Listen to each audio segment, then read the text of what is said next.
Catus, Maximus here. This time diagnosing and repairing a DWS 535 warm drive saw. We'll call this the new generation. DeWalt and Black & Decker had, since the 70s or 80s, had skill saw knockoffs. They were terrible. I actually have a video showing how the gears grind themselves apart. So DeWalt came up with this version somewhere between 2005 and 2010.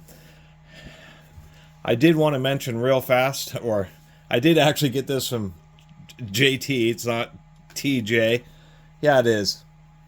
Phone number and social security number. Cared about his tools. But this is a garage sale item. I actually didn't pay anything for this. It was included because it does not work. We can see by the amount of crud on it and build up. I mean, it looks like it spent a huge amount of time cutting concrete. We can just see all sorts of just mashed up edge of the table there. This saw seems some use. Surprisingly enough, the guard actually works smooth even with all this cement compound. But I suspect this, even though this may have been used to actually cut concrete, all this buildup that looks like concrete is actually cement fiberboard, hardy board. And how we know that is because it actually has this Diablo, pretty dull polycrystalline diamond blade. You see one of these blades with just a few teeth? These are actually diamond teeth and therefore cutting hardy plank. So the guy did a lot of siding work.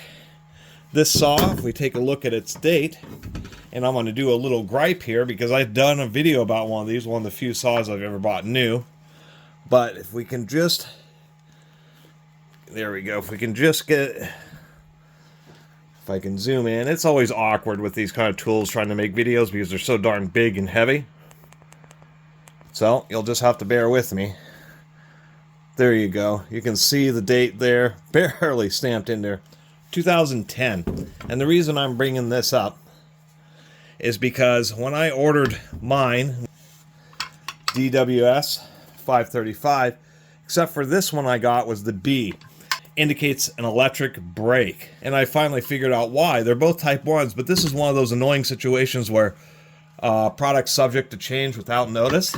Look at this gearbox on this one. Particularly look at the shape of this down here, the little fins, this little bulbous area sticking out, and the metal nose piece. So that's what I was expecting when I was ordering. Now look at this gear case. It doesn't have the little fins on it. We have these little ribs instead. Plastic nose piece. So DeWalt, sometime between 2010 and 2019, made a slightly cheaper casting, a little less aluminum, a little less metal, and I believe oil volume on the gearbox, and a plastic nose piece. And so you're just like, what on earth is going on? Just to show you how they're supposed to sound. Do like that brake on this one. A note about these, DeWalt never puts in enough oil, so I'm sure I'm going to have to add some oil, but plugged it in, and nothing's happening. It's nice to have a saw that is a decent saw, but it's beat up, so you don't have to worry about babying it, or people complaining about weight about these saws. The worm drive saws just generally have more metal in them. They are heavier duty, but they're nowhere near as heavy as a traditional 13 amp steel-based skill saw. These things are heavy. Saws that have the blades on the left also have left hand or wrong way threaded screws. We can see we're turning this clockwise to unthread it. Righty-loosey. Blades on the right use standard threads. Blades on the left use reverse threads. Pretty easy to remember. As many Sidewinder saws don't have spring-loaded bearings, where all worm drives do. Worm gears really have to maintain super precise alignment, so they put pretty heavy springs behind the bearings so that the spindle actually has absolutely no end play, no side-to-side play. I mean, they are totally tight. And it actually makes them nice for trim work. That's why a lot of trim carpenters actually like worm drive saws, because the spindles are super tight. And then they use an older school, really thick blade that's really rigid. And you can get some pretty darn accurate cuts. By the way, when you're checking oil on worm drive saws, on skill saws, it's real simple. You suck the base in all the way, put it on the edge of the surface so it's sitting kind of naturally right on the base. On a skill saw, you pull out the plug and you just fill it with heavy, super heavyweight oil. The DeWalt, it's a little different. You fill it up until it reaches the top of the inside edge. So you gotta have a flashlight when you're checking the oil on these things.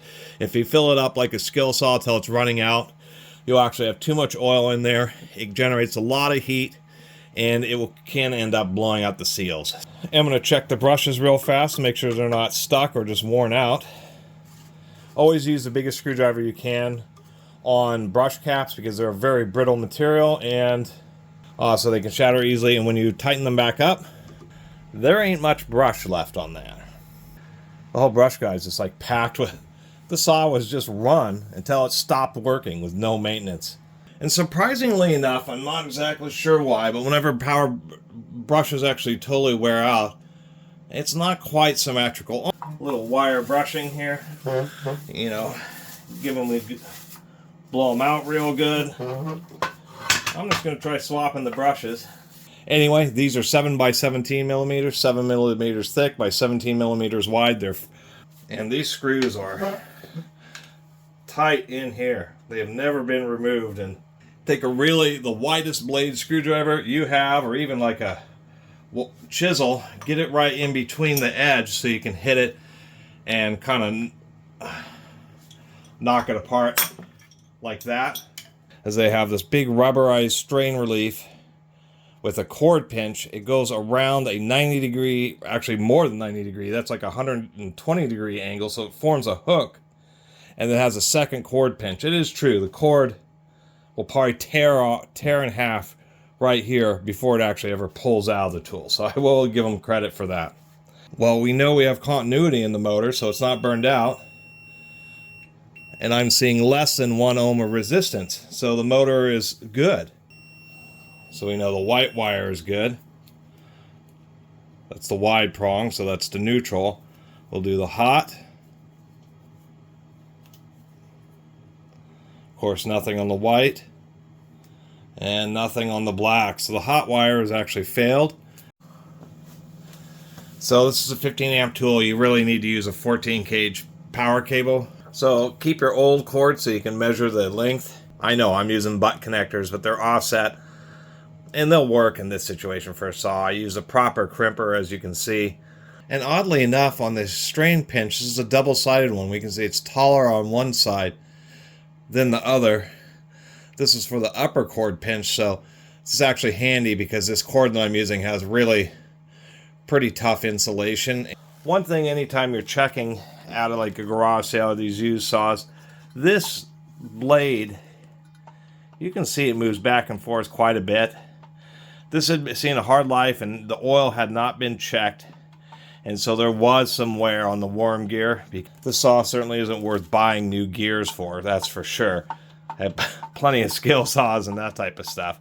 But that's the biggest thing to be aware of when you're ever looking at worm drives, is make sure that the spindle's tight and check how much blade backlash there is.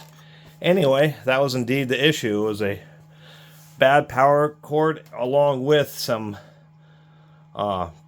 pretty worn brushes, but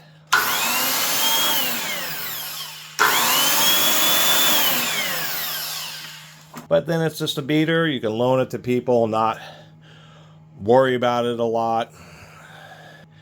Use it for tough jobs and just see how much longer it lasts. I think this thing will probably last through another set of brushes before the gears give out.